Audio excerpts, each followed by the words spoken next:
Welcome back to another edition of our weekly CELTSAREHERE flagship podcast. Declan and Quinny, we've hit 25 games in the league now. Quinny, we were just saying before we came on there, it's very strange because we're not used to this season having that midweek game. But we dragged ourselves through a World Cup campaign on here. We can drag ourselves through a weekend of Celtic. And obviously we've got the St Johnstone game to go over, and there's been another couple of wee bits in the media to probably cover and talk about. But tell me a wee bit about your Sunday first, because you were telling me that you were doing it Tottenham versus Man City. I know it's a Celtic podcast, but one thing I always think quite interesting is how Spurs has built this new ground, the way it actually runs itself. With the pitch going out and all the different facilities they've got within it. What is it like, Quinny? Because so much we hear about Celtic on the park. I know there's still a lot of people who would like to see the club do a lot more of it in terms of the stadium and venues in and around Celtic Park. So just in terms of like the match day experience rather than the match, what is it like? It was actually pretty good. I watched the Celtic. That's how we got talking about it, because the Celtic game kicked off at 12, and I got in the City Spurs game kicked off at 4:30. So I just got myself to the pub like at the stadium basically to watch Celtic, which was good fun. Did you have to argue with anybody to get the game put on?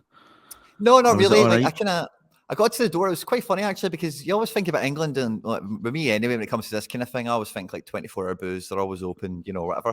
I got to the pub for like maybe just about maybe it was 11 or something. I can't remember, but they weren't even open. It might have been 12. And I was like to the big man, I was like, Celtic game will be on in here, won't it? And he's like, aye, no problem. It's like fantastic. And then I just had to find the guy with the TV remote, and it was fine. And then it's right next to the stadium, so it's North London, and it's all the Spurs fans also coming in. And it was just me, and I was meeting a few people there who are quite Celtic minded themselves, actually. And it's like Tottenham pub in the afternoon became a bit of a Celtic pub for a bit, which was something. And the funny thing is, as well, is again, anyone who listens to me will know, like I actually have supported Man City for the last like 25 years or something. So I had a Man City top on, and then like I was hiding it in my jumper when I went in, obviously, and one of the boys wasn't getting let into the pub. And I won't get into that as a bit of a story, but the the stadium itself is absolutely stellar. I was having a joke, but with I ended up bumping into a guy in front of the stadium who was born in the same hospital as me and is from Helensburgh. But it was a mad weekend. It was good fun. But I was saying to him, it's like the Tottenham fans have got like a song and a half. They don't really have much of a. Has it come on you Spurs or something? Come on, you Spurs, and no. I didn't when even the hear Spurs that, go marching in, or something. When the Spurs go marching in, that's it, yeah. And I won't say the Y word, but the Y word, it's apparently also a bit of a slur in some parts of the world. It's a new one on me, but army. So that one. Yep. But honestly, like, see the way they've built the thing. Like, I'd love to get. Honestly, we want to play Spurs, because if you put Celtic fans in that stadium, the roof would come off the place. Honestly, like, it is, and I think everyone's heard all the kind of the trivia around the stadium and all that, how it's like acoustically been built by a composer and all that, so that, and you hear it, man, honestly, like you really hear it. It's fantastic. And like I see like the bar and all that's quite cool. You get the pints that fill up from the bottom. The pints aren't actually that bad, by the way. I think it was like, as far as particularly a stadium, they weren't actually that expensive. I think maybe £6 or something, £5 a pint or something like that. It wasn't that bad. But yeah, good kind of adventure, as it were. And the game itself was only 1-0, and I'm a bit of a bad luck charm for Man City. This is the last thing I'll kind of say on that game. And I watched Celtic beforehand, but I've seen 3 City games now in the last 18 months. In all 3 games, De Bruyne hasn't started, and Man City did not score in the game. So that's a bit of a run, isn't it? Aye, maybe you're just to avoid those games for the foreseeable, Quinny. I had the flip side of that. A trip up the motorway to what was actually quite kind of sunny Perth. It was dry for a change, and it was a steak and haggis pie special, so I was quite happy. Got that before the game of the Bovril, and we went, and right away, I think the first thing probably a lot of Celtic fans would have noticed when they first walked into the stadium was the pitch, and thinking right away to yourself, oh, here we go, bad surface again. I know, a lot of these clubs, their money's not too surplus at times, but you'd expect it to play in a decent surface, which again can always be a leveller. The manager spoke about it after the game. I think a few of the players touched on it. But we did that thing almost kind of in contrast to the first half we did at Dundee United, where And Sunday, we were, creating chances and we took them in the first half. And Sunday, the week previous at Dundee United, we created chances and didn't take them. And it made for an easier second half. Would you say that was a pretty fair comment to make, Quinny? Yeah, like I actually really, I was, I was actually at the Livingston game on Wednesday as well. It was a bit of a mad kind of couple of days for me, but the St Johnstone game felt like a really good continuation on from the weekend in that sense that, like, the team didn't change too much. I think there was only maybe actually like one change, maybe two. One change, one. Yeah. So it was a real good continuation, I felt, that, and, there's maybe a few wee kind of talking points like from the team again as well. Maybe O'Reilly not playing surprised a few. I was good to see, overall from the game. Like, yeah, I quite enjoyed. I see. I'm just trying to remember because I was watching it in the pub as well. So, and you were Coca-Cola, was it you're drinking, Quinny? Now it's getting right on it. Honestly, like, and again, I know we're going to focus on Celtic, of course, but like, I pulled a whitey in the pub. I don't mind that. By the end of the night, like, it was a mad weekend. I've never managed that at a football game, thankfully. So no. It was right at the end of the night, but I'm 34. It's been a long time since that's happened to me. So it was one of those days. I'm just trying to really get my thoughts together on that actual match. But Mooy was, I'm just looking at the actual thing itself. But yeah, that was my main impression of it. Was right from the beginning. It felt like Wednesday night, it just happened, and the guys were still going on full pelt. And even with St Johnstone looking to bank in that kind of 5, like we expected them to. We were still creating lots of, again, we got little spells of Celtic kind of early season where there was opportunities going into the box without there actually being that many shots actually achieved. Overall, like, good tempo coming. And like, with there being no midweek, and we do have like a lack of midweeks throughout February. We've got St Mirren at the weekend. We don't have any. No midweeks at all throughout February. So it feels like that is, obviously we've played Livingston last week before the cynics come on and say we've already played one, Declan. At this point in time, there's absolutely 0 midweeks left. Obviously a shorter month. So, yep. What were you going to say? And even the next round of the Cup after St Mirren, that won't be in February, will it? No, that'll be March 10. It'll be a weekend, I'd imagine. Yeah. So it means, like, the weekend games we've got going on, like, we've been playing full strength for a while anyway, but we can really play full strength. We're going week to week now again. And, the habit, 4 goals against St Johnstone. Obviously, we had good form in the Livingston game. That was a great match as well. And I'm just trying to get all the kind of scores up. Yeah, so 4-1, 3-0, 2-0, 4-0, 2-0, and then just before the draw with Rangers, like we mentioned last week, a bunch of 4s there as well. So it's going to be good to see us really push that momentum up and keep the goals as high as that. And yeah, you never want to see the weekend game after a midweek because Livingston was good. That tempo kind of fall away. Maybe we've seen that in both games, actually. I'm kind of remembering how both games panned out. Both games the second half, I don't think we got a goal, actually, did we? Or no, we did actually at the weekend. Yeah, we got a goal at the weekend at the very day through David Turnbull. But and it maybe kind of alludes to that idea of why burn energy maybe when you don't need to. We've got a gap at the table. We've got a great goal difference. For us as paying partners that are going to the game, you'd like to see as many goals as possible. But maybe there just is that kind of tendency to, when the job's done, just kind of relax, pass the ball about, which is what we did really well in the second half. I know it might not be the best thing to watch if you're a Payne fan getting the game, but for me, it's just all about getting the job done in these games, hitting 25 games, 13 left. We've got the bulk of that before the split. It's just about taking one game at a time, but as long as we're taking the games off from a position to control games, and I know a lot of people say, 3-1, Quinny, St Johnstone get another sniff, it's 3-2, and you're maybe a wee bit anxious, but again, for me, in that kind of mindset, I think I've just got a real belief in this team. I think we all probably do. That even if that was to be the case, we'd go back up the park and score. We're yet to really see a Celtic team kind of, concede a goal like that. I think actually it's exactly a year since we beat Aberdeen 3-2 up at Pittodrie when we were recording this. I think they pulled that game back to 2 weeks, went up the park and scored again, which has just been kind of typical Celtic. But one point I want to pick up on that you're saying there is, it was one change from the Livy game getting into the St Johnstone game. That was Matt O'Reilly dropping out, Aaron Mooy coming into the team. Has it kind of surprised you as much, that the manager in that first part of the season, because we're playing European football, wedged in to the league with a World Cup in the middle of it, it was constant rotation. You would never really know, maybe 3 or 4 changes. Has it surprised you that there's been such minimum rotation, kind of, like going from that Wednesday Livingston game into the Sunday game? And do you expect maybe a good few changes going into this cup game against St Mirren? What's your whole thoughts on rotation just now in the Celtic squad? I think the St Mirren game at the weekend, we might even see, we might see some rotation come the weekend, I suppose. But the manager, like, again, like whenever I do think about like trying to crack the enigma of the team selection every week that Andrew's going to be laying out, one of the things that always is very at the front of my mind is the treatment with Rio Hatate when he was clearly like running on empty when he first came to the club, you know, towards the back. He just would not drop him. He was just putting him in the deep end. And I think that was, in the manager's words at the time, was something to the effect of, you know, like that's what will be expected of him, is to play at that level that regularly. So, you know, like I do think, particularly with there being no midweeks, the manager probably, again, he's not a softie. He's not going to feel bad for St Mirren in the cup or anything like that. He's wanting, you know, I could see him probably making no changes, maybe one, really. But again, equally, on the other hand, you wouldn't be too surprised. But because the form the form we do want to get is, particularly when we're thinking further afield and we're thinking about the real aspirations that the club has in the longer term, like we've mentioned on this podcast a bunch of times. But a big part of that is getting into that absolute rhythm domestically, where your best 11 can get 4, 5, 6, 7 goals against a bottom of the league team, which, you know, like that's not a great achievement to most people, right? But that's, when you look across European football, that's what happens to the smallest teams in the league.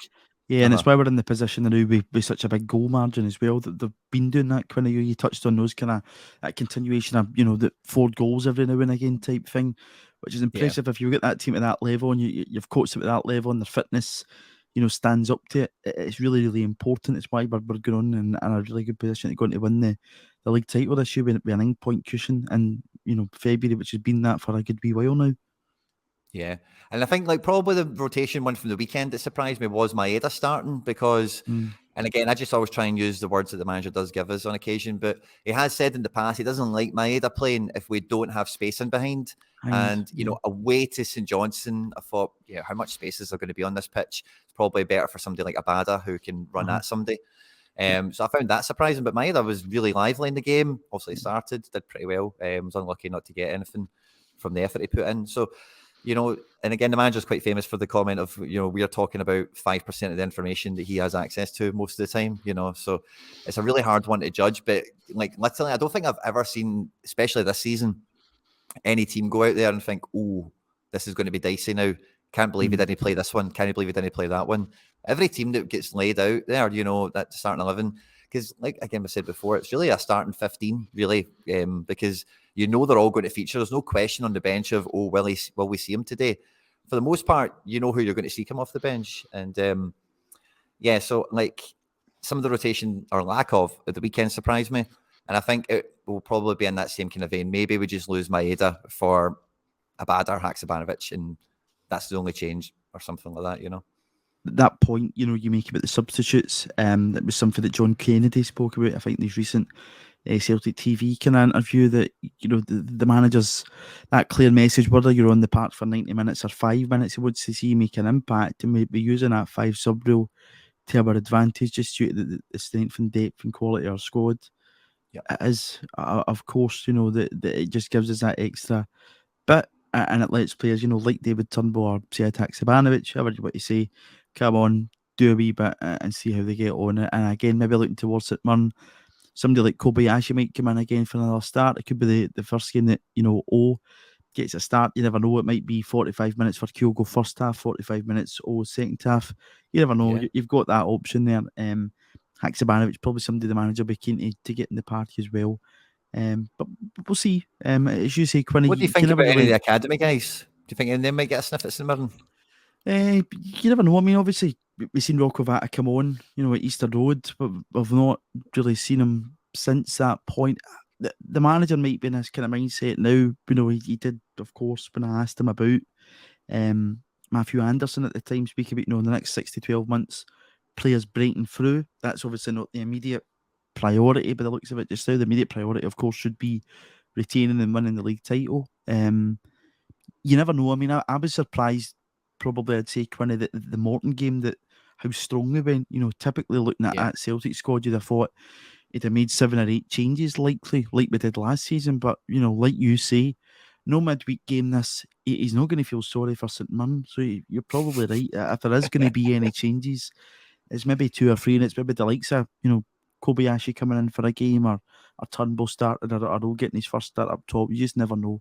You just never Turnbull know. would be a good one. He's put a good claim in, hasn't he, over the last 3 sub appearances or whatever. He's doing the thing that I just touched on there that John Kennedy was speaking about, whether on the pitch 5 minutes or 45 minutes. You want to stake a claim, and he's certainly getting himself into the the mixture of names. Obviously, somebody like Iwata too. I want to come on to him later on, but in terms of kind of new arrivals, it's Iwata I know has probably had the lesser minutes. Johnson the most. Kobayashi came in for a couple of starts in January time, but we'll see what happens. But again, you're talking about that kind of 5% information that we probably get from the managers too, because you always kind of look for signs.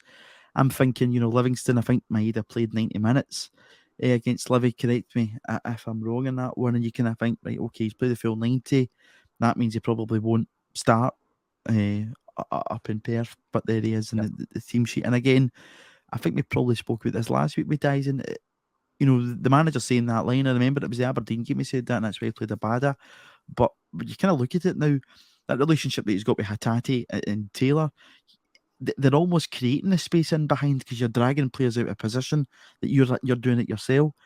But I thought we were too hot to handle at the weekend, and as I say, it was comfortable. At 3-1, I know a lot of people would have liked to have seen us excel and go forward. I would have myself, but there's obviously the thinking, the mindset. If you get the job done, just there's no need to overexert yourself. Just take it as it comes.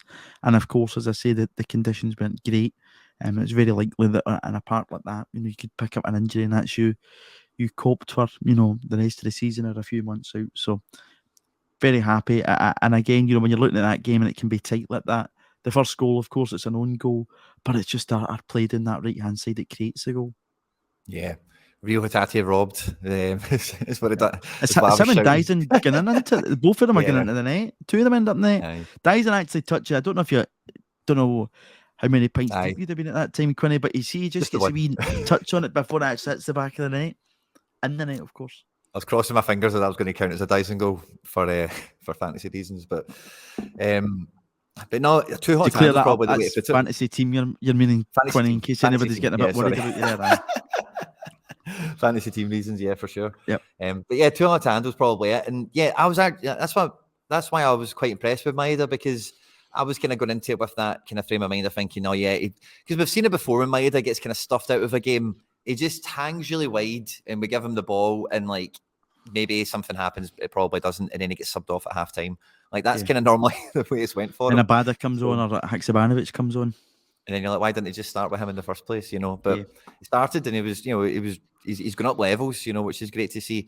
Kyogo's still on a great run as well. Like he's really pushing. I think, once or twice, I think once in December, once in January, we were talking about how many goals he could get by the end of the season, and he's really, really kicking on. And it feels like, O's came in already, right? And I've been quite surprised that, and I did think O was going to be, playstyle wise, a wee bit closer to Kyogo than Giakoumakis has been.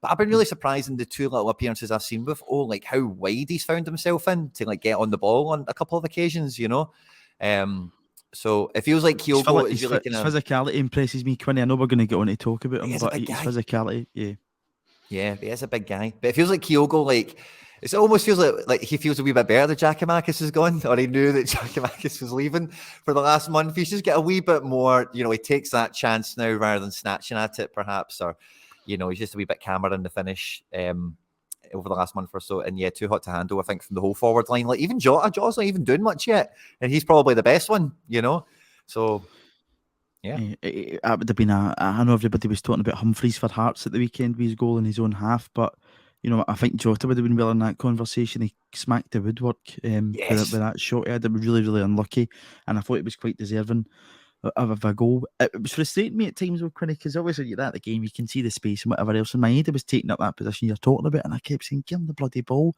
And we weren't really going down that side too often. But as you say, Kyogo just looks... He's quite happy to take that touchdown. He'll finish. I mean, if you look at the goal against Livingston, the big ball that O'Reilly plays to him, it's a fantastic finish. He's cool as you like. And again, at the weekend, the ball comes in. I think it's from Jota. 2 assists at the weekend. Jota, touch, bang, goal. 22 goals now for the season, Quinny. Big question, actually, what you ask is, can he hit 25 goals before the end of the month? Aye, no bother at all. Especially starting of the weekend. He'll do it this week. he's got St Mirren in the cup. He's got Aberdeen at Celtic Park, and then he's got a cup final. And we know what he does in League Cup finals, don't we? Yeah, we know what he does in League Cup finals for sure. I'll be at the Aberdeen game as well, actually, so that'll be good fun. And yeah, Kyogo, no problem, man. End of the month, I can see it happening, no problem. Because again, just looking at the team that we laid out for the St Johnstone game, like the whole midfield is really ticking over in such a good way. Like Mooy, has been the kind of sensation of the last kind of month or so with the output he's had, and he's ridiculous, really, isn't he? He's getting to a point now. You're like, this is just, it's honestly, it's like rolling back the years. It's like 15, 16-year-old me watching him in Match of the Day and thinking, now I'm watching him in a Celtic jersey, kind of thinking, how much would he actually have cost us? I keep going on about this, but it's true. Had he not made that, decision to move to China, football not, shut down there, but what kind of price tag? Would it have been about 5 or 6 million, do you think, Quinny? Yeah, I think somebody like Aaron Mooy, I don't know, at 30, the kind of age he's at there now, particularly because the thing with Aaron Mooy is it's only going to be somebody that kind of knows him that would find him attractive, like Ange, because on any metrics and KPIs, and if you watch him, you could easily be turned off by him if you watch him on an off day. And then equally, as you say, if you look at kind of sprint speed and, all that kind of stuff that everyone's mad for now, particularly for midfielders. Like midfielders now need to be so dynamic at the top level. I wouldn't be but on technical ability, he's much more of that kind of lost Maverick that we've had crop up at Celtic a few times over the years. I like that. The lost Maverick, Aaron Mooy. Yep. Love it. I'm going to steal that. I like that. Have it. but yeah, because he loves it. He pure embodies it, as well. And even though he is a really unassuming guy, like he's very confident in his own ability. He does not think twice about trying to play the pass, about trying to take the shot if he thinks it's on, and having a guy like that, because that was what was good about O'Reilly when he was really in top form, and it's probably what's been bad about Rio when he gets frustrated with us, is that, or when he frustrates me in particular, I should say, but when you've got those attacking midfielders in that final third, they've got those little pockets of space, it's hesitation and it's indecision that normally means that their touch is a bit off, or they make the wrong pass, or they just miss that guy making the run or whatever. And for the guys we've got in the squad, even if O'Reilly's not playing now, he's still training with this guy every day. He's fighting for the spot with him. It's only going to make all these guys better. And I think, we were talking about it last week a wee bit with Taylor, and I think, again, Taylor comes into this. But if you look at the impact of having Taylor, McGregor and Mooy as that kind of cradle, if you like, for the likes like Rio and the front three to go on and find little pockets and interchange and overlap and underlap kind of each other. We're starting to get, that's probably a huge part of the reason we're getting a really great run of form out of Rio, Kyogo, and obviously Maeda, like we spoke about, Absolutely. As you say, babe, Matt O'Reilly, I think it's very easy for us all to forget he's only 22. I am now officially older again than Matt O'Reilly. I kind of had that wee spell that, we were back in level playing fields, but it was my birthday yesterday, so that's me older than Matt O'Reilly again, which is, it's very easy to forget that he's only 22 years old, and he was a revelation when he came in last year at 21. And as you say, Quinny, playing with somebody like that, the lost Maverick, as you're now calling Aaron Mooy, it's only going to make O'Reilly's game better. And something that I'm always, I think, impressed with Aaron Mooy, or somebody that gets criticised for not having a lot of speed. He always, at times, with transitions, 1 minute he's kind of beside McGregor, the next minute he's going on to do what he did at the weekend with his goal. He'll take up both positions. He's almost like a 10 and an 8 together, an 18, whatever you want to call him. He's in both positions at one time. And I really, he's hard to kind of put into words just now, Aaron Mooy, and he's, for me, I know Craig and the site put out a thing the other day asking fans at this point in time who would be your player of the year. I think for me it's probably still Greg Taylor if you look at his progression and how important a player he's been for us this season. But there's no reason why probably come May time, I know it'll be done in April, that Aaron Mooy probably won't be in that conversation. He'll definitely be in the shortlist. I don't think there's any getting away from it. And again, post World Cup especially, he's been fantastic. Absolutely fantastic. He's been brilliant. Yeah. But I'm looking forward to seeing any kind of stretch when we do get O'Reilly back into the team, because I think when you think about when he first came into the team, obviously we've plucked him out of League One. He's in good form. He's an up and coming guy. Fancies his chances at the big time and all that. Great manager comes in, tells him you're going to play in the team, going to put you straight in, and this is what I want you to do. and he's running on like as much like adrenaline, excitement, motivation, all that kind of stuff. And now it feels like, because particularly he had that little spell covering for McGregor, his brain is just doing far too much of the work on the pitch, you know. And Mooy knows how to. Also, I'm not in the guy's head, you know, but don't think anybody is, Quinny. It's becoming almost like mental torture for the poor guy when he keeps getting put up in front of interviews. You can tell he just does the way to do it. And we were listening to the radio coming down the road, and Sunday on BBC Radio Scotland, you thought, I just leave the guy alone, you know, give him all these questions, what makes Aaron Mooy tick and all that stuff. It's like, I just leave the guy. Can he stop? You know, I know he keeps having performances that merits him doing the interviews, but it's like, just leave the guy alone now. Yeah, let him do his talking in the park. He'll grow to love it, but he'll grow to you can tell he's just not a man for the spotlight. He's very, very unassuming in that. Yeah, big time. But you know, that's what we want to see come back from O'Reilly, and I think we've seen a bit of that from Turnbull as well. Like, I've been really impressed with Turnbull over the last couple of appearances. Normally you expect these guys when they're kind of floating on, particularly Turnbull, you know, because he gets written off time and time again by myself and many others, you know. And when he gets his chances, man, he takes them. And the thing, again, it's just about being direct and, like say, too hot to handle and really good on the front foot. And so Aaron Mooy definitely would make the short list, but the kind of, you know, the form he's had is only really like 6 weeks old or something. Mm-hmm. If O'Reilly or O'Reilly or Rio grabbed a spell of form like that from now to, like, you know, beginning of April or something, could be totally different, you know. But Mooy's been fantastic, and definitely in the mentions for Player of the Year so far, no doubt. Probably looking at the kind of grand scheme of things, maybe midfielders, particularly under Ange, Quinny, really apart from Callum McGregor and probably Rio Hitatis now in this conversation, I would say they're the only kind of two mainstay consistents in terms of midfielders we've saw Turnbull have that big chunk until O'Reilly came in, and then seen O'Reilly had that big chunk. As you say, O'Reilly kind of deputised for McGregor when he was out after he picked up that injury against Leipzig. And then you've now seen this kind of chunk for Aaron Mooy post-World Cup. So it's really, really interesting with those kind of three guys. And then we're hoping that Iwata kind of puts himself into that position. Obviously, kind of plays that deeper role.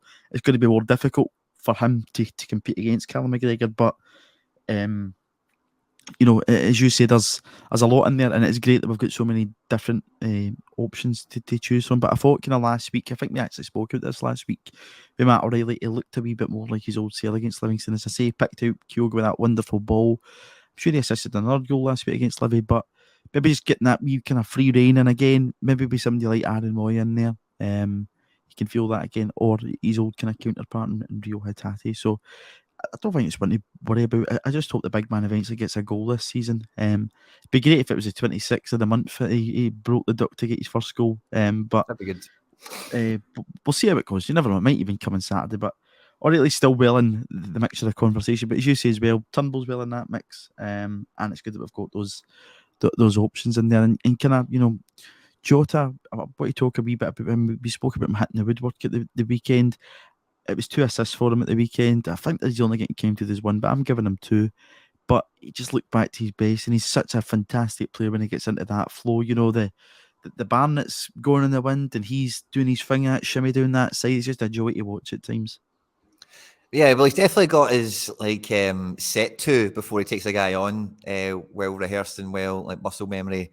You know, kind of, he's got that pretty well down to a T. But like, yeah, an official assist. I wish you worked for Opta, Declan, with your generosity there.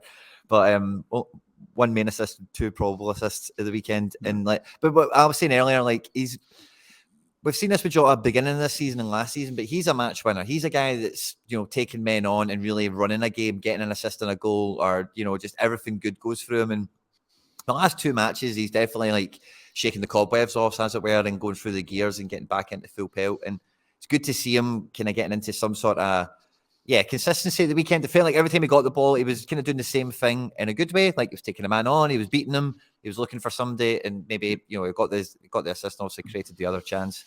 The ball for Mooy is delightful. It's some ball. Yeah. I was actually worried he was offside, but it's almost, you know, the finish is absolutely terrific as well. But just in kind of Jota's ball, it's wonderful. Yeah, absolutely brilliant pick out. But and again, like, it feels with Jota a little bit, because Dyson started on the left, that we're trying to make Jota work still by, you know, it's not completely square pegs and square holes kind of thing. There's still a wee bit of, we're playing Dice on the left because he's really good there now, and Jota, you're just going to need to deal with it on the right now. We've done the same with Maeda previously when Jota was good on form. It'd be lovely if we could get them both good on form on on a wing together, or that'd be lovely. And I think if Jota keeps up this kind of tempo and Maeda does, we'll get there at some point. And it'll be good to see and I know the manager's always going to be happy to swap them, if the opposition dictates, but it'll be nice to see what is the best, what's the best configuration here. Is it him on the left and him on the right, or whatever? And a lot of people would still say Leila Abada's in that conversation, which I think is fair call. I was quite surprised yesterday, Quinny, when I was looking at it. I'll throw this out in here. I think he's around about 88 appearances for Celtic, so he's going to probably hit 100 appearances for Celtic. He made 54 appearances for his last season, which is quite incredible when you consider his age. I'll just get his stats up here, but again, it's almost like he can be forgotten in this when we see, Maeda and Jota. Abada still contributes so much, and much like Matt O'Reilly, he's still young and he's still learning, and playing under, players like that, he's only going to get better. Quite surprised to hear that, nearly 100 appearances for Celtic. Big time, yeah. I remember feeling kind of similar to Frimpong. I remember when we signed Frimpong, I didn't expect him to play for ages. I thought he was going to be one of these guys that sits in the reserves or something, and he got mad appearances like right quick, obviously we know what he's done, but 88, that's incredible from Abada. Just looking here, 34 appearances so far this season, 54 I think last season, so wow. I think he's at 88 just now, and very, very likely to hit 100 before the end of the season, if he makes those appearances. And again, his numbers are still good, 10 goals, 5 assists, which is fairly decent. And he's appeared Abada in every single league match for Celtic this season. Just looking at it, he's played every single game. Not always starting, but he's played in every single game. So that's quite interesting to see.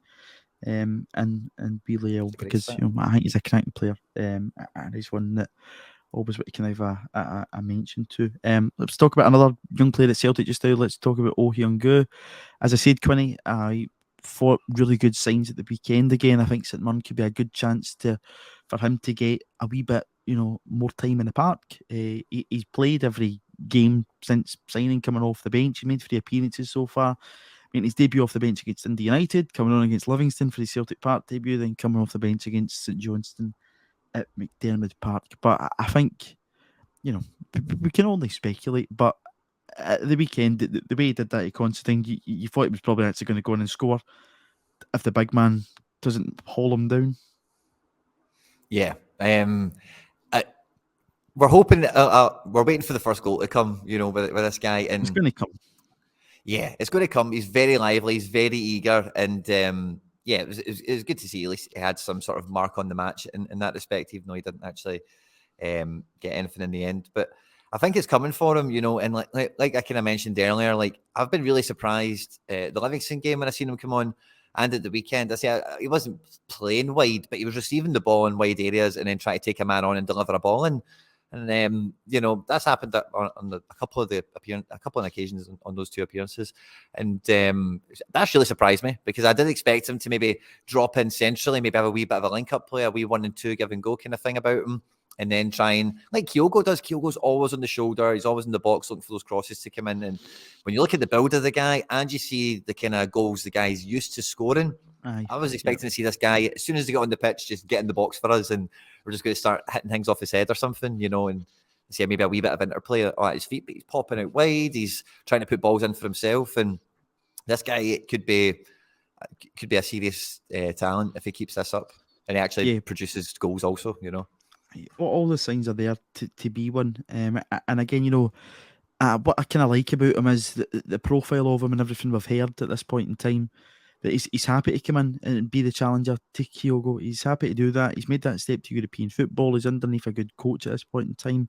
And it all just looks kind of really, really nice for him to settle and do well at Celtic. As I say, he's made 3 substitute appearances since coming in.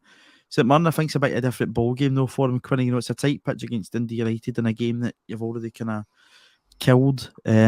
McDiarmid Park as well. We've already spoken about the conditions up there. Celtic Park, he didn't get too much time off the bench, if I remember right, against Livingston. St Mirren, I'd like to see him possibly get a half, or at least half an hour, 40 minutes.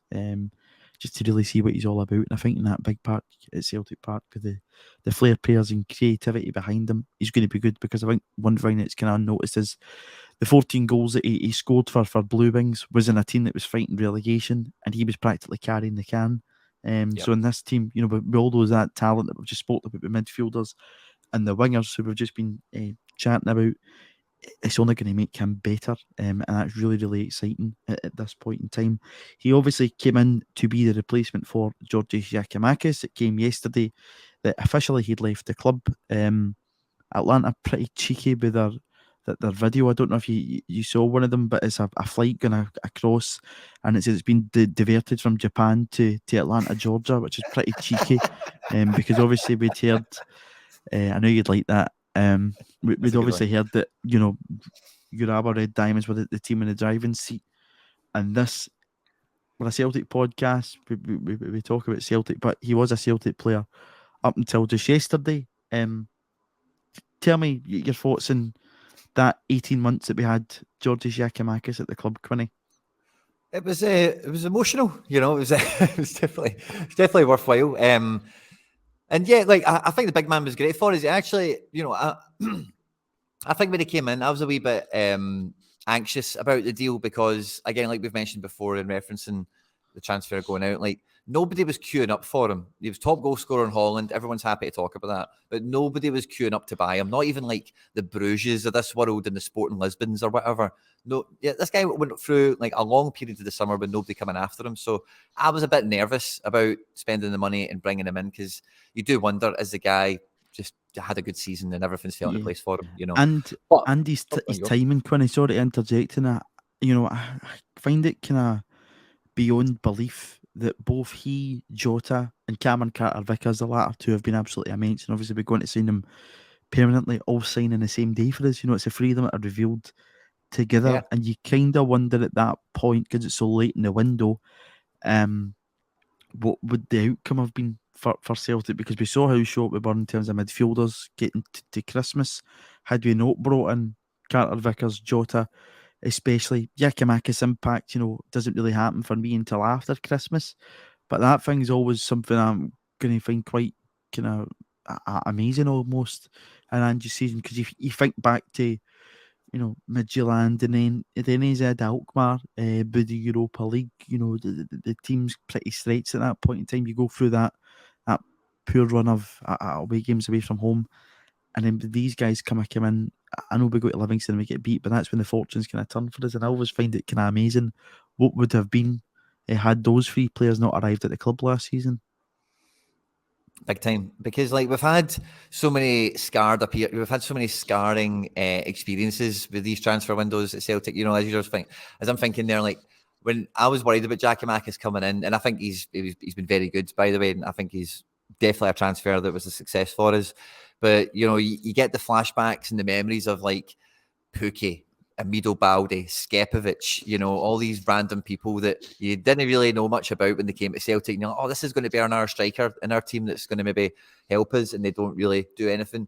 But Giakoumakis very much turned up when he was needed and got goals, to the extent where, we went coming into this season, the season where we brought him in, obviously losing Edouard and thinking, like, who do we have up front? Sinclair was out the door. Dembele went obviously 2 years before that maybe. And what else did we have really going on up front? Lee Griffiths, you know what I mean? Like, it's like, what do we do? That was going to work out. And that was kind of coming off the back. Again, sorry to interject in it, Quinny, but you'd had, such a top quality player in Edouard for those, what was that, 3-4 years at the club. Before that, Musa, you'd already brought Odson in before that. And then, back to, Griffiths under Dyer to the 40 season goal scorer. So you're kind of thinking at that point in time, there's been no real planning cessation in place here. Everything else, probably apart from, the Bailey coming in just in the back of Griffiths, but you already had him in the building type thing. Whereas with Odson going, you were kind of thinking, who's going to score goals for us here? Yep, big time. And like, Kyogo was also a revelation, but then when you see the other guy that we've got can do it as well, like, it's not just like, you can look how many goals Giakoumakis scored or whatever, right? But see the actual goals he scored and when he scored them, They gave us momentum. They gave us points. They gave us confidence to go on that even if Kyogo doesn't start, this guy can start too. Because again, like we were talking about earlier, how many team sheets have we seen over the years when you see the guy starting up front and you think, why did they start him? Why is this other guy on the bench? Or if this guy's playing the day, we're screwed. It's because they're just not up to it. But, every week we're talking about who's better, and like, not just for the goals the guy scores, but what that does for the team. Like, you can't put a price on that. Yeah, and even, he didn't score against Rangers, but I thought it was a real key part of what we're actually trying to do, though, in those games. I think back to his performance in that Derby game, I think back to his performance at Ibrox. I don't think it was him and he alone that won Celtic the league, but I thought he played a pretty decent part in it, a pretty big part in it, like the rest of the squad. It was, of course, a collective effort, but without his goals, that goes for everybody in the squad. He played his part. He played a really big part. And it is interesting, Quinny, because he only actually scores, he scores 13 goals for Celtic in the league last season. He finishes the season in 17 goals. Decent record in the Scottish Cup, but he only scores 13 goals in the league. That comes in 21 appearances. He only actually scored in 8 of those games because generally, when he was scoring, it was either a brace or a hat-trick. For other ones to top it up. But for me, it was kind of, I'd agree on that idea that he was a big moment player, and the kind of games that stand out for me is a goal at Tynecastle after Rio's Thunderbolt. I thought that was a really big night for us last season. Just in terms of the direction of the title, because it's always a difficult place to go. Remember Hearts smacking the post from a penalty. You don't know how that fortune would have turned. I think we then played Dundee United. Abada, who again played a massive part last season, scores. Then we go into the Derby game, and he ragdolled both Rangers defenders, Giakoumakis, that night. He just did everything apart from score. But then kind of looking at it apart from that, kind of just going forward here, that Hearts game for me, it then doesn't score until we played Dundee, but it's a hat-trick, and nobody else looked like scoring for us that day, but the belief was there that, that I think the team that we were going to go and score, he scores a hat-trick, very, very important. It's after that game he speaks about, us having the best squad in the league, which I don't think was right. He was proved right, mind you. And again, it's a hat-trick against Ross County. He scores against St Johnstone, a 7-0 win, and then it's a goal against Hearts in a 4-1 win. He scores a goal at Tannadice that gets us over the line for the league, and a double against Motherwell in the last year of the season. So kind of probably looking at those games, that game at Tannadice when it's the eventual night that we win the league, the game at Tynecastle, and a hat-trick against Dundee. So, as I say, I don't think it was just him that won Celtic the league title, but I think he played a pretty decent part in it. And you don't know where we would have been maybe without his goals. And again, I think there was a lot of people that were, I'm very much of the opinion, I think Kyogo is and was the best centre forward that we had at the club. But a lot of people were growing frustrated that he wasn't getting that time in the park. But I think Kyogo's goals this season, for me, has proven why he's a better striker. What was your thoughts on that one, Quinny? Yeah, well, I think for me, the problem with Giakoumakis in our team under this manager is like he can't pass. Like he really I've spoken. That was a big letdown in his game, wasn't it? Yeah, he's just not got that in him. The MLS is going to suit him brilliantly because Atlanta are just going to put him in the box and feed passes and crosses to him all day. And if your team's built to have like that kind of spearhead, that finisher, the one-touch guy in the box, the headers, and whatever, the bit of chaos in the 6-yard area, then cool. We're obviously built to have some of that going, but the forward does much more than that, and that for me is where the Kyogo Giakoumakis debate separates, because you can't get that out of Giakoumakis. We can get it out of O right away. O's popping out wide and trying to beat people and put a ball in. You ever seen Giakoumakis do that? He couldn't move the ball 5 yards, No. And even, I speak about those performances against Rangers where I thought he tormented the defenders. But in terms of actually link-up play from going and holding the ball up, it wasn't really there too much of the time. It was all very well going and, winning the ball and seeing where it went, but it wasn't as if it was a direct link-up. I kind of, that idea I always think about, like with Giorgos Giakoumakis, when he was able to do it and he would get the ball wide and then he'd be on the run. Totally. I just find him a really kind of, it's strange because, as I say, like Jura, big part in last season, but again, and I will stress this, if players are causing an issue, I don't think he probably was causing an issue, but the manager didn't miss him, and he was right when he said, you'll find out probably on Instagram first. If players are aging to get a move away or aren't happy, then for me, I'm quite happy to move them out the door. I don't think he's had a particularly great season for Celtic, Giakoumakis. I think it's 6 goals and 19 appearances. That isn't me dismissing what he's got. I know that's very hard when you've got another player that when you depart has scored 22 goals, sorry. But we moved to get the replacement, and I think that's very important. And we need to learn that lesson. And it looks as if we have learned that lesson, Quinny, that if players are wanting to move on, you let them go and do it. We don't do what we did in that COVID season, and I'm quite happy with the situation that we've got just now. Yeah, big time. It did feel previously, but we were so beholden to the best players we had because there was nothing beneath them. And you can't attract players in to say, oh, by the way, you're going to come and play for us because we've got this great team. But by the way, we're going to sell free the guys as soon as you get here. And then you're going to have to carry the weight yourself, because some of the markets we've been shopping in for players, like, guys like Kyogo and that are probably up for being the main, they definitely are. Jota, they're out for making a name. But the markets we've been shopping in before under like previous managers or whatever, like domestic UK, low-end European stuff, it's not too appealing to many people, but when you come into it now, it's like fight for the spot and good players are going to be sold on. Maybe you'll come in to replace them, and that's a much better kind of environment to bring them into, in that sense. And so it gives you the real kind of strength as a manager. Like, number one, like you hear the way he talks about his relationship with the players and whatever, and it's even easier for him to hold that position and maintain all that when you genuinely are not relying on a player in your team who's like, if we don't have him, we've not got goals, or if we don't have him, we've not got a defence or whatever. If you don't have that reliability, then you can be the Ange that we know now, which is cool, calm and collected, makes clinical decisions, best thing for the team for winning, period. Not, don't want to upset this guy because we might need him next week. Yeah, and I think he's did that in this situation. As I say, that's me. Yeah. I said 6 goals. That's only league goal. Of course, he scored in the League Cup. His last goal for Celtic being against Kelly in that semi-final of the League Cup. But he did play a fair chunk of football. And his most important goal, I think, to be remembered for this season will be scoring the injury time winner up in Perth against St Johnstone, and obviously he scored a goal in that 4-3 victory at Tynecastle. But it's going to be interesting because I spoke here a little bit more at Shents. Will be one guy who'll be available to get a league winners medal. Giakoumakis will be in that conversation. It'll be interesting to see if any of these guys come back. Good.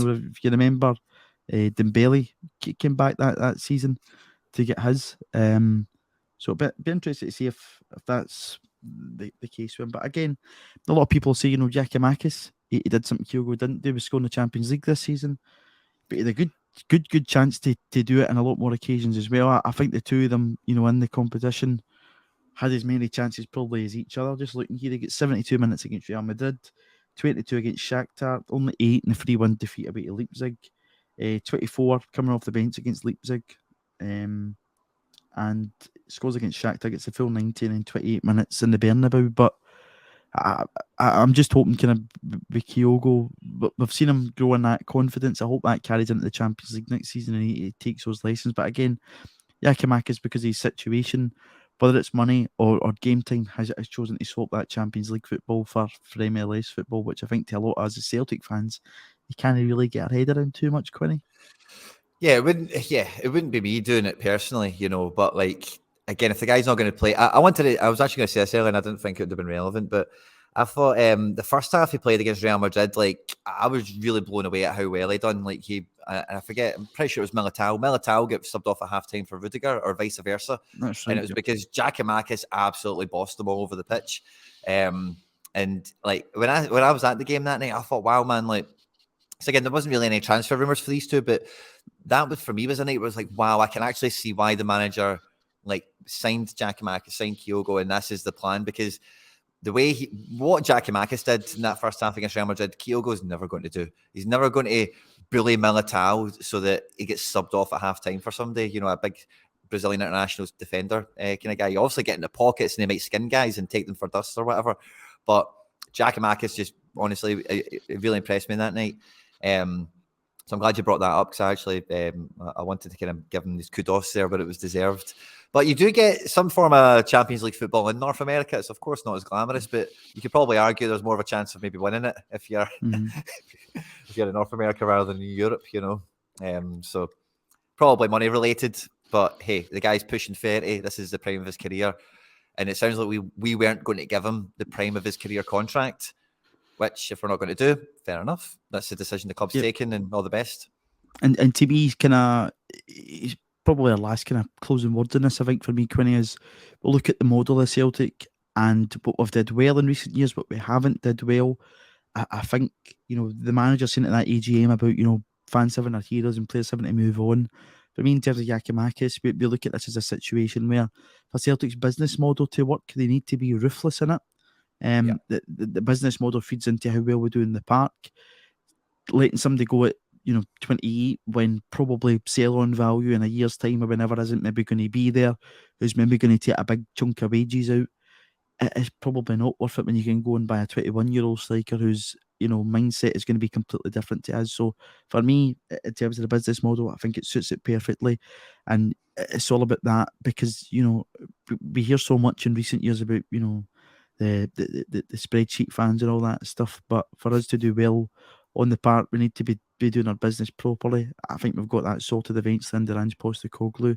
And I was delighted that we had Owen the door before Giakoumakis. There was maybe a wee point where during that window we were thinking he's going to go and are we going to bring in a striker, but glad we did that. And he's just another one that bites the dust at the club, and he's played his part, and that's it. Last 10 minutes, Quinny. Again, the bulk, as I say, we know midweek fixture, the media, you need to talk about something, I suppose. But again, we hear these rumours about Ange Postecoglou again to Leeds, which I would just file under section Brighton, Wolves and Southampton. It's the fourth Premier League team.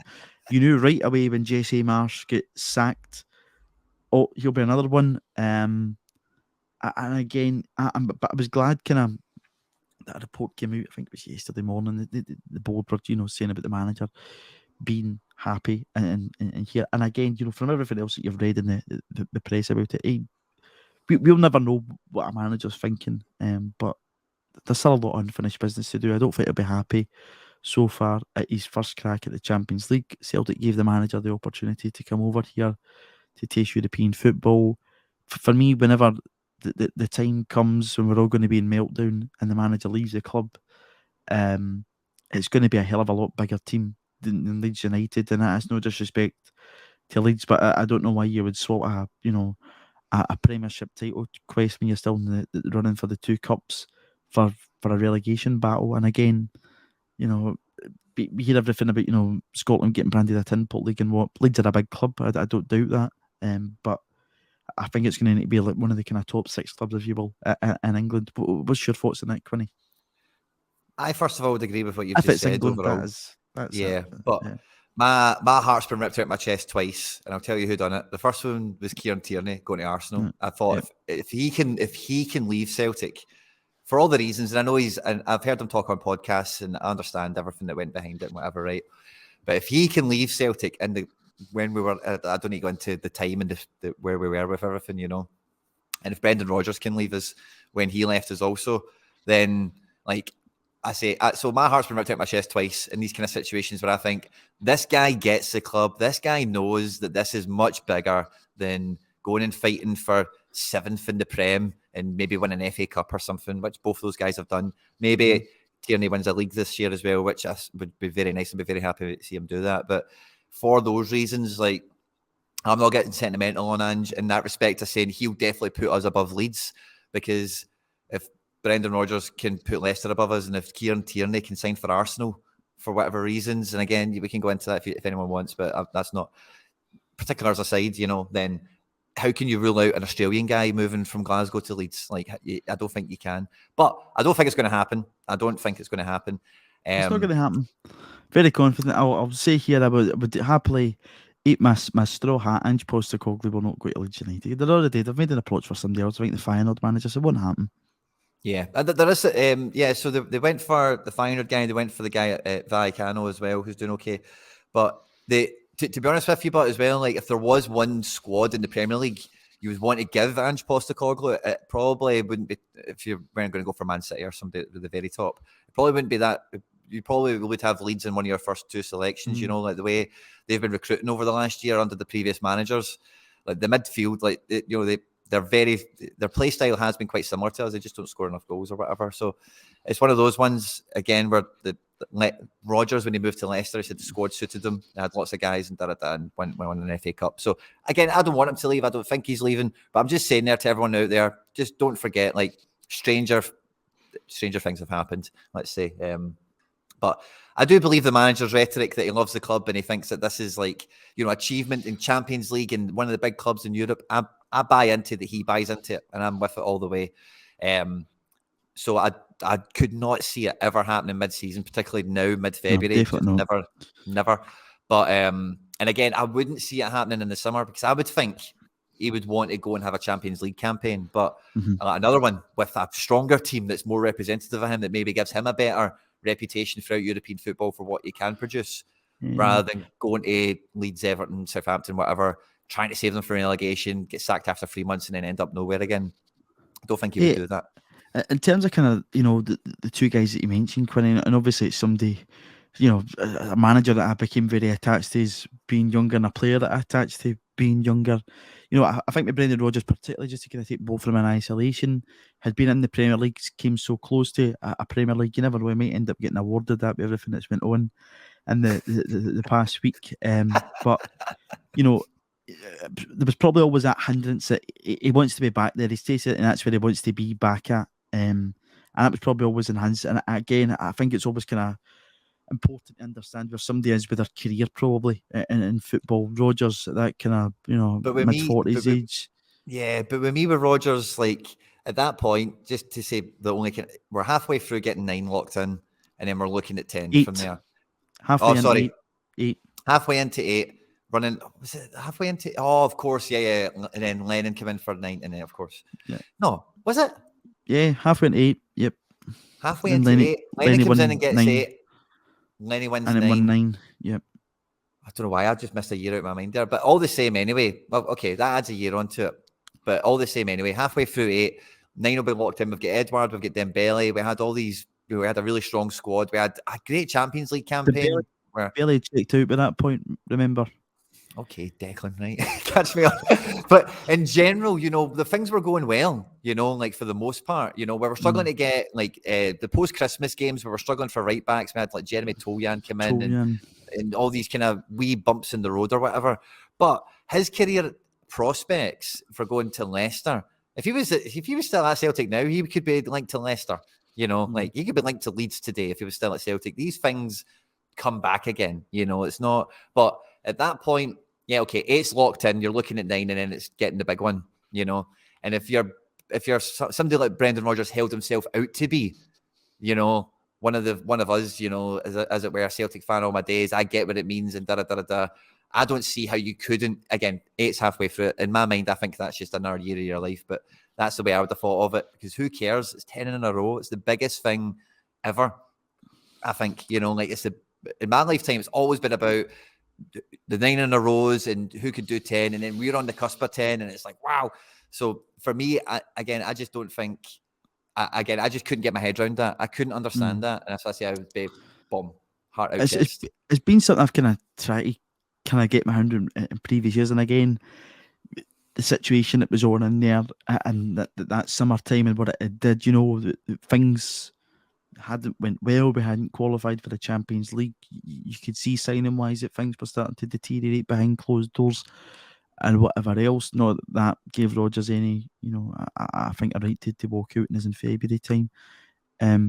But I again, you know, in terms of that whole situation, I just think it's very different. Rodgers to Ange just now, everything's kind of going well for him in terms of everything. And then with KT, I think if the club's kind of sitting down and saying, you know, this can make us a hell of a lot of money, son, and it can progress your career into, you know, one of the top leagues in the world, it was a kind of both party thing. And again, Celtic made £9 million out of Rodgers going to Leicester, so there was a kind of both party thing. Whereas at this point in time, I would hope that Rodgers is a kind of lesson for Ange. Ange's at a very different point in his career. You know, he's an older guy compared to Rodgers when he came to Celtic as his first club in European football. He's did the whole international thing. He's been a serial winner. So I think he'd want to probably go to a club that's going to be in the running for leagues and titles and cups. Yeah, agreed. So a very different kind of situation. It was worth kind of touching on because it's just one to kind of file under another cabinet for me, Quinny. But we'll see who the next team is. It might be Southampton again with the way that situation is kind of if it's been like the Pep, he'll be walking. But I don't think Big Ange will fancy taking charge of the Vanarama National League if they end up doing it, whatever it is.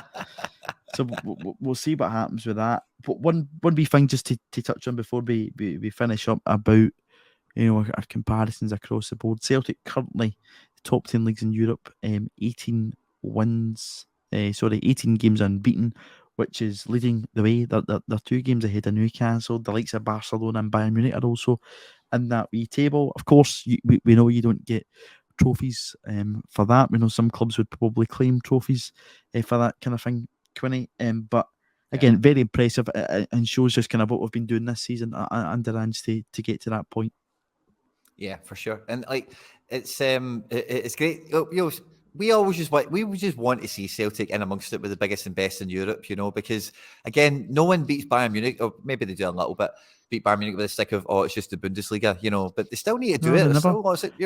It doesn't matter who you are and what league you're in, you still need to bloody do it. And it's still like at the end of the day, you can spend all the money you want on wages and transfers or whatever, but it is still 11 people versus 11 people, And it doesn't matter how big your bank balance is, if you're pulling out of challenges, you're not taking shots and you're a crap goalkeeper, then none of that stuff means anything. You know what I mean? Like it's still 11 v 11, no matter what the difference is. I heard Martindale last week or something talking about points per pound or something like that, and all that crap. And it's like, that doesn't, yes, it's a nice metric to make people feel cozy about themselves. Like, we only spend X amount on wages. Yeah, that's all it does. That's a good point. Yeah. And football's so much about business that it does come into the whole Moneyball angle of things. And it does have it is a metric that does show you something. Don't get me wrong, but running away and bossing a league, like it's something that, like again, like if it was that dominant, anyway, I love seeing us up there. We all love seeing us up there, and I'm not ashamed by it. I'm not bashful about it that we batter everyone in the league, and we should be happy when it happens because it doesn't actually always happen, no matter what people will lead you to believe. That's it. It doesn't always happen, so it's always good when it does happen. Hopefully that run continues. Just lastly, Quinny, we've kind of got to that marker point, I think, of 25 games in the league. I've not really spoken about too much. There's 13 games left in the league. 8 of those are pre-split games. 5 of them, of course, will come after the split. I'm going to hit you with a lot of numbers here, so I apologise in advance. 5 of those games are at home. 3 of those games are away. We're looking at a really good position just now. I'll just tell you the games that we are away from home. I know one of them's Killie, one of them's Ross County, and we'll find the next one here. But we're looking at a really good position just now. We're just kind of heading towards that split fixture, and the bulk of the games are going to be at Celtic Park. Yeah, it's going to be good, man. And yeah, it looks like man. Even now, before we get a cup game scheduled in, that's the other game, St Mirren. We've got St Mirren again, 3 times in like 6 weeks or something. Yeah, but yeah, even we'll probably get another cup game into March. But even before that, there is only 3 games scheduled in March at the moment, and then 4 in April, and then we'll get the split in May. So yeah, it's going to be like not easy, but like compared to like the tempo we've had, like we've already mentioned with like European, like how much of a marathon that the Champions League campaign was at that point, the World Cup with like, for the most part, the players got a wee mini pre-season, but some of the guys have had some travel. And in this period, like post-World Cup, like January to kind of now, it's been Saturday, Wednesday. So having this period now where we can go week to week, I think we're going to get, and I've been waiting for this to happen, but we'll be getting that beginning of season form again, where it's, foot down, top gear from the start. Aye, absolutely. Those 2, important to highlight, 2 of those away games out of the 3 are in April time, away up to Dingwall and away to Killie. So, for me, just at this point in time, 25 games, good market to get to. Kind of just looking at it going forward, I think we're in a really good position to go to win this league title, and obviously we both hope we do that. Thanks to everybody for watching us again this week. We got through that fairly well, as I say. It's always a wee bit trickier when there's no midweek fixture to talk about the night before. But we'll be back next week to talk about obviously that game in the cup against St Mirren. We'll be talking about the return to league form for game 26 against Aberdeen. And then that Viaplay Cup final is looming ever so closer, and we'll be talking about that. And of course, there's plenty of players in our squad that will be looking, Quinny, to show themselves the manager to be in his thinking for that cup final. If you've been watching the video, please do subscribe to the channel if you haven't already done so. Quinny, I'll catch up with you next week. Hopefully, Celtic's booked their place in the next round of the cup. But until then, thanks for watching the CELTSAREHERE podcast.